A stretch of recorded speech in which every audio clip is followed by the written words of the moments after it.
정렬 기능을 이용하여 부서명을 기준으로 오름차순으로 정렬하고 동일한 부서명인 경우 중형차의 셀색이 위에 표시되도록 하라고 되어 있습니다. 그리고 제가 항상 얘기한 거는 분석 작업을 할 때 자동 범위 지정을 하지 말라 그랬어요. 수동으로 다 범위 잡으셔야 돼요. 특히 이렇게 금액이 여기 붙어 있고 제목이 이렇게 붙어 있는 상태에서 클릭 데이터 정렬하고 들어가면 얘가 범위를 위에까지 확대가 돼요. 그러면 여기가 내가 원하는 부서명이 안 나온단 말이에요. 그래서 자동 범위 지정은 시험 볼 때 쓰지 마시고 다 수동으로 범위를 잡으면서 피벗하고 정렬에 주의할 점은 병합된 부분은 제외하고 범위를 잡으셔야 돼요. 사원 번호부터 표 전체 범위 잡으시고 데이터 탭 정렬 누르시고 첫 번째 기준이 부서명을 기준으로 오름차순하시고 동일한 부서명이라는 게 나오는 건 기준 추가라 그랬어요. 기준 추가하시고 중형차 선택을 해주시고 셀색 선택해 주시고 색이 없음 있음을 선택해 주시면 돼요. 통상 두 가지니까. 그래서 마우스를 여기다 대면 RGB 값이 보여요. 근데 RGB 값 확인할 필요 없이 색이 있어 없어 그러니까 있는 것을 위에 표시하도록 처리하시면 되겠습니다. 그럼 이렇게 영업 일부에 해당되는 내용 중에서 중형차에서 셀색이 있는 값이 위로 올라오는 거예요. 되셨죠? 자, 부분합 보겠습니다. 부분합은 항상 정렬부터 하시는 거예요. 정렬. 그래서 문제가 나오면 정렬을 학과를 기준으로 내림차순하세요. 그러면 정렬 작업이니까 학번서부터 전체 범위를 잡으시고 데이터 탭 정렬을 들어가시고 정렬이 학과를 기준으로 내림차순하세요 하고 정렬을 했을 때 학과를 기준으로 소프트, 멀티, 네트워크 내림차순 되는 거 확인하시고 데이터 탭 그대로 부분합을 들어가고 문제를 마무리하시면 돼요. 위에서부터 밑으로 내려가면서 처리하면 되는데 그림과 같이 학과별로 그러면 그룹화할 항목이 학과가 되는 거예요. 학과를 잡아주시고 출석과 평소의 평균 그러면 사용할 함수를 평균으로 바꾸시고 계산 항목이 출석과 평소예요. 총점 푸시고 그 다음에 우리는 두 번째 할 때 부분합을 추가해야 되니까 새로운 거 대치를 아예 처음부터 풀고 하자 그랬습니다. 자, 푸시고 확인을 누르시면 이제 첫 번째 부분합이 됐어요. 데이터 들어오고 탭 눌러서 부분합을 또 실행을 하시면 두 번째 부분합은 여기 출석과 평소의 평균을 계산한 후 총점의 최대 그러니까 여기에서는 뭐뭐 별이라는 말이 없단 말이에요. 여기 손 대시면 안 돼요.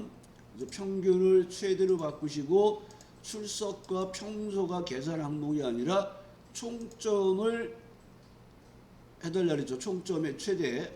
그리고 두 번째 부분합을 하니까 새로운 값 대치가 풀렸나 보시면 돼요. 그리고 확인하셔서 작업을 처리하시고 부분합은 항상 정답지가 나와 있으니까 정답지에서 통상 이렇게 서로 다른 두 개의 데이터를 보면서 확인하시면 돼요. 정답의 법은 여기 16하고 95 16하고 95가 돼 있네 이렇게 보시면 돼요. 데이터 표 보겠습니다. 자, 데이터 표는 이제 계산하는 수식이 들어와 있는 상태에서 이렇게 판매량이 이렇게 변하고 판매가가 이렇게 변할 때 뭐를 계산하면 했어요? 영업이익을 계산한 것이다. 함정이 요거예요. 여기다 계산하세요. 범위가 여기가 아니에요. 데이터표는 영업이익을 구할 거잖아요. 그러니까 이 수식을 복사해서 여기다 집어넣으셔도 되고 는으로 연결을 시켜주시면 돼요. 영업이익을 연결을 하시고 연결된 수식부터 데이터를 포함한 범위를 잡으시는 거예요.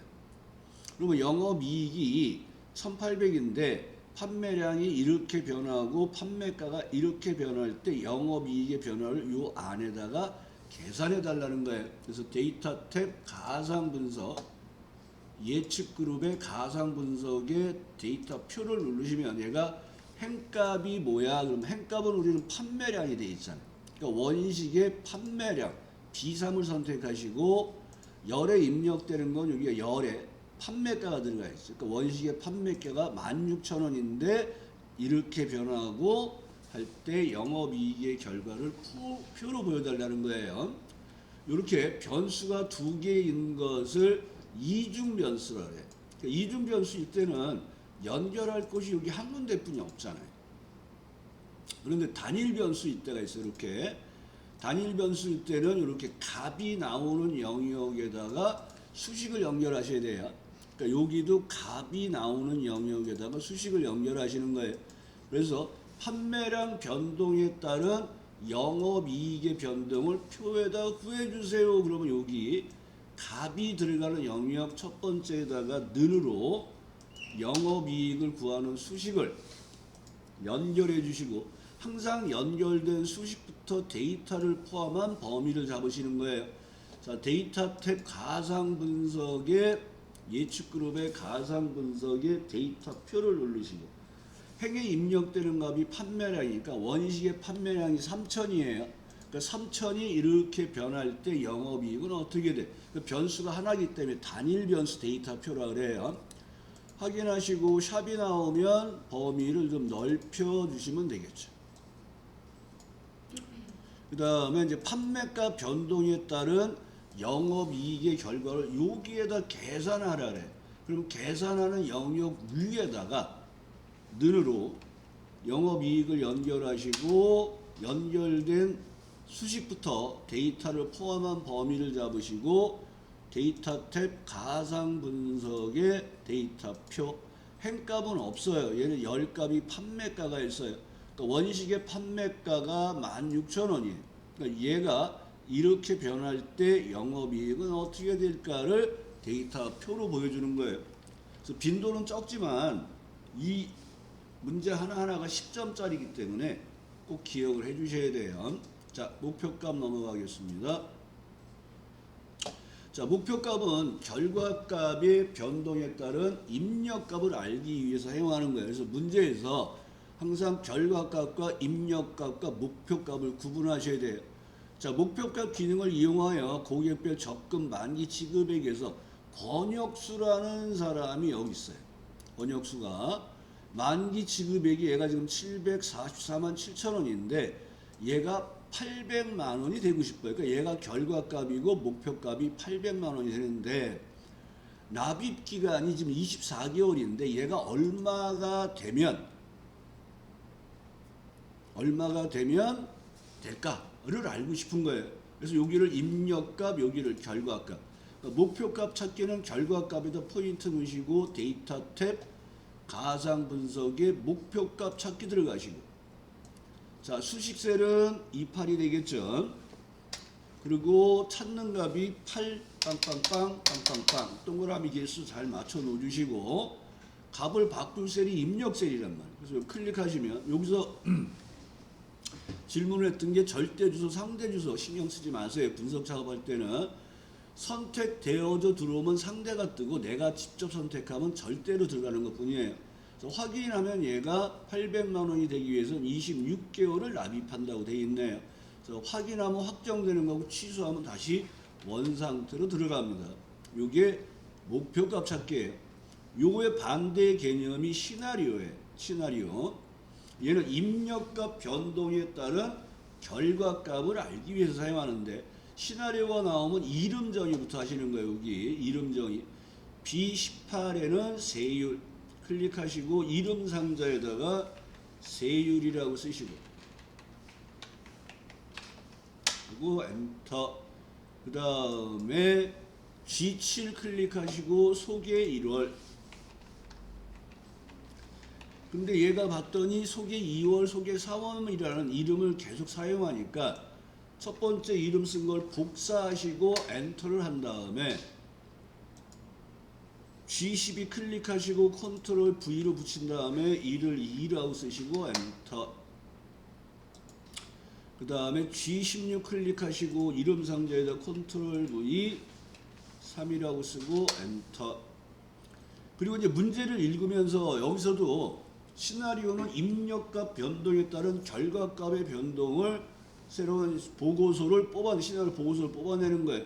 그래서 문제를 읽어보면 먼저 나온 게 입력값이에요. 여기 B18에 있는 세율이, 그럼 얘가 입력값이고, 다음과 같이 시나리오 1번과 2번처럼 변동할 때 월별 세금 합계, 그러니까 여기 G7, G12, G16 여기가 결과값을 의미하는 거예요. 그래서 여기 결과값이 3개가 되고 입력값이 하나가 돼요. 그래서 시나리오는 입력값의 변동에 따른 거를 구하기 때문에 입력에다 포인트를 넣으시고 시작하시면 돼요. 데이터 탭 가상 분석에 시나리오 관리자에 들어가서 이제 시나리오가 2개가 있죠. 세율 인상 15%와 세율 인하 9%를 설정하는 작업을 해요. 그래서 시나리오 추가하시고, 첫 번째 시나리오의 이름은 세율 인상이에요. 세율 인상. 그 다음에 얘도 살짝 복사를 해 놓으시고 탭키 눌러서 변경 셀이 B18 입력 셀이 돼 있는지 보시고 확인을 한 다음에 변경되는 값이 15%죠. 15% 넣어주시고 추가. 그 다음에 두 번째 시나리오는 세율 인하예요. 그래서 아까 이름 복사한 걸 붙여두시고 상을 하로 바꾸시면 되겠네요. 그리고 탭키 눌러서 변경될 셀이 이상 없는지 다시 한번 입력 셀이 이상 없는지 보시고 확인 버튼을 누른 다음에 변경되는 값이 9%네요. 9%를 넣어주시고 확인. 시나리오 결과를 뽑아내는 경우 표시가 아니라 요약이에요. 그래서 요약 누르시면 얘가 결과 셀을 선택을 하라고 나와요. 결과 셀이 지금 우리는 G7 하나만 보이죠. 그래서 컨트롤 키를 누르시고 G12, G16을 누르시고 확인을 하시면 현재 시트에 왼쪽으로 시나리오 요약이 들어와요. 그러면 여기에서 나온 내용에서 마지막에 시나리오 요약 보고서는 시나리오 1 시트 바로 앞이라는 거는 왼쪽을 의미하는 거예요. 그래서 왼쪽으로 나올 때도 있고 앞으로 나올 수 있는데 한 번, 10번 중에 한 번이 뒤로 또는 오른쪽이 나와요. 이거 꼭 확인하시고 시나리오 결과를 봤을 때 여러분들이 이름 정의가 4개가 제대로 나왔는지, 그 다음에 시나리오 이름이 제대로 됐는지, 변경값이 제대로 됐는지를 보시고 확인하시는데 잘못됐으면 여기서 수정하시면 안 돼요. 그래서 얘를 시트를 삭제를 하시고 수식 탭 이름 관리자에 들어가서 이름 정의가 잘못된 게 있으면 여기서 수정을 하시고 수식 탭 이름 관리자 찾으셨어요? 여기 수식 탭을 들어가면 이름 관리자가 있어요. 이름 관리자. 얘를 눌러서 잘못된 이름의 이름과 주소를 바꿔주는 작업을 하시는 거예요. 그 다음에 시나리오가 잘못됐으면 데이터 탭 가상 분석의 시나리오 관리자에 가서 시나리오 이름, 그 다음에 편집에 들어가서 이름과 주소, 그 다음에 값을 여기서 수정을 해주시면 돼요. 그리고 우리가 요약으로 결과를 뽑아내잖아요. 근데 내가 결과셀을 하나만 잡았어요. 그럼 여기서 다시 결과셀을 수정을 해서 다시 한번 뽑으시면 돼요. 그래서 꼭 시트 삭제하시고 이름이 잘못됐으면 수식 탭 이름 관리자에서, 그 다음에 시나리오가 잘못됐으면 데이터 탭 가상 분석이 시나리오 관리자에 들어가서 편집으로 각각의 시나리오 수정을 하시면 돼요. 자, 피벗 보겠습니다. 자, 피벗이 나오면 항상 여러분들은 어디에다가 피벗을 만드는지를 먼저 보시는 거예요. 그래서 동일한 시트에 H3이네. 그리고 이제 그러면 표를 전체 범위를 잡는데 얘도 병합된 부분이 있으면 걔를 제외하고 잡으셔야 돼요. 그 다음에 얘는 데이터가 아니라 삽입에 있죠. 그래서 피벗 테이블을 추가하시고 기존의 워크시트에 H3이라고 했습니다. 위치를 잡으시고 그 다음에 이제 문제를 보시면서 배치를 조정하시면 돼요. 그래서 피벗 테이블 기능을 이용해 사원별 급여 지급 현황표에서 부서명은 행으로 빼주시고 그 다음에 기본급의 평균, 그러니까 여기 보면 기본급을 끌어다가 시그마 값에다 놓으시고 합계가 아니라 평균이니까 이 기본급 합계에서 클릭 값 필드 설정에서 평균으로 들어가시는데 여기에서 이제 이걸 보시는 거예요. 값 영역의 표시 형식은 셀 서식 대화 상자 숫자 범죄에서 하라 했으면 여기서 들어갈 필요가 없다는 거예요. 얘는. 그럼 하고 확인하신 다음에 이제 두 번째 작업. 야근 수당의 평균이네. 그래서 기본급 밑에다 야근 수당 놓으시고 클릭 값 필드 설정 평균. 그 다음에 성과금의 평균이에요. 클릭 값 필드 설정 평균. 그 다음에 끝났네요. 배치가 끝나고 나서 값 영역의 표시 형식, 값 영역이라는 것은 어디를 의미하냐면 값 영역은 요 숫자가 나온 요 부분. 그러니까 요 부분에 셀 서식이라 할 수 있는 컨트롤 1번 표시 형식의 숫자에서 천 단위 구분 기호를 넣어주시면 돼요. 만약 주어진 문제에서 값 필드 설정에서 숫자 천 단위 구분 기호를 넣어주세요. 그러면 얘가 함수가 3개니까 3번을 하셔야 되는 거고.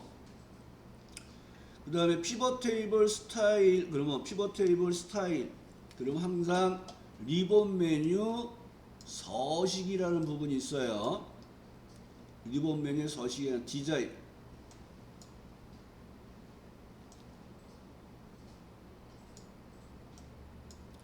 자, 피벗 테이블 안에 들어오면 여기 디자인이라는 부분이 있고 여기에서 우리가 그 총합계 여부, 보고서 레이아웃 여부, 그 다음에 스타일을 여기서 작업을 하는 거예요.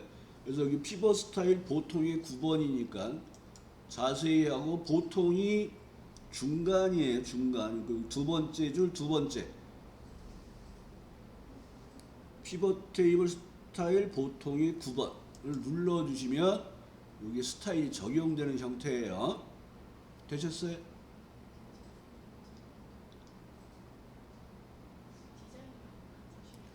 리본 메뉴에 있잖아요. 피벗 테이블 안에 있어요. 포인트가 피벗 테이블 안에 있어야 돼. 셀 포인트가.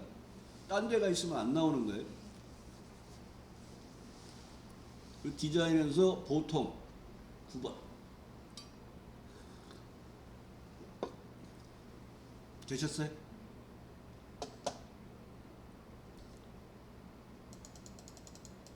자, 그럼 마지막 작업이 통합이네. 통합 누르시고. 자, 통합은 그 함정이 여기도 표 4에다가 여기다 계산하세요. 그럼 여기를 잡으시면 안 돼요. 우리는 통합을 할 때는 통합할 요 행에 있는 내용과 열에 있는 내용들을 표 1, 표 2, 표 3에서 찾아서 통합을 하는 거기 때문에 학과부터 이렇게 범위를 잡으셔야 돼요. 그 다음에 함수를 꼭 잘 보셔야 돼요. 평균이라고 되어 있어요. 데이터 탭 통합을 누르시고 함수부터 확인하셔야 돼요. 합계가 아니라 평균으로 바꾸시고 참조하는 표를 3개를 각각 여기가 학과니까 학과부터 범위 잡고 추가. 두 번째도 학과부터 범위 잡고 추가. 세 번째도 학과부터 범위 잡고 추가. 그리고 마지막으로 꼭 첫 행 왼쪽 열을 눌러주셔야 돼요. 그리고 확인을 누르시면 통합된 결과가 나옵니다.